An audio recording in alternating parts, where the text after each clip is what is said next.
तर राज्यामध्ये अनधिकृत पुतळ्याविरोधात गृह विभागाने पोलिसांना काही सूचना दिल्या आहेत। अनधिकृत पुतळे बसवण्यावरती नियंत्रण ठेवण्याच्या सूचना गृह विभागाकडून देण्यात आल्या आहेत। अनधिकृत पुतळा बसवल्यामुळे विविध गावात तणावाची स्थिती निर्माण होत असल्यामुळे गृह विभागाने सूचना दिल्या आहेत। विनापरवाना पुतळा बसवल्याप्रकरणी बाळराजे आवारे पाटलांवरती 8 गुन्हे तर ओबीसी नेते लक्ष्मण हाके यांच्यावर देखील गुन्हा दाखल झाला आहे।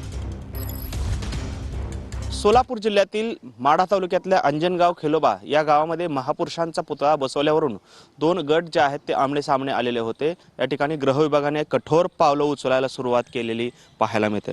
खरं तर अंजनगाव खेलोबामध्ये पुतळा बसवल्यानंतर या ठिकाणी 2 गटामध्ये मोठा वाद निर्माण झाला आणि या वादातील एका गटाच्या बाजूने म्हणजेच ज्या गटाने पुतळा बसवला त्या गटाला ज्यांनी पुतळा पुरवला किंवा पुतळा भेट दिला या बाळराजे आवारे पाटलाला पोलिसांनी आता ताब्यात घेतलेला आहे। बाळराजे पाटलांवर जवळपास 8 गुन्हे जे आहेत ते दाखल करण्यात आलेले आहेत। कॅमेरामन विनोद उमनाबादकर सह सागर सुरवसे, TV9 मराठी, सोलापूर।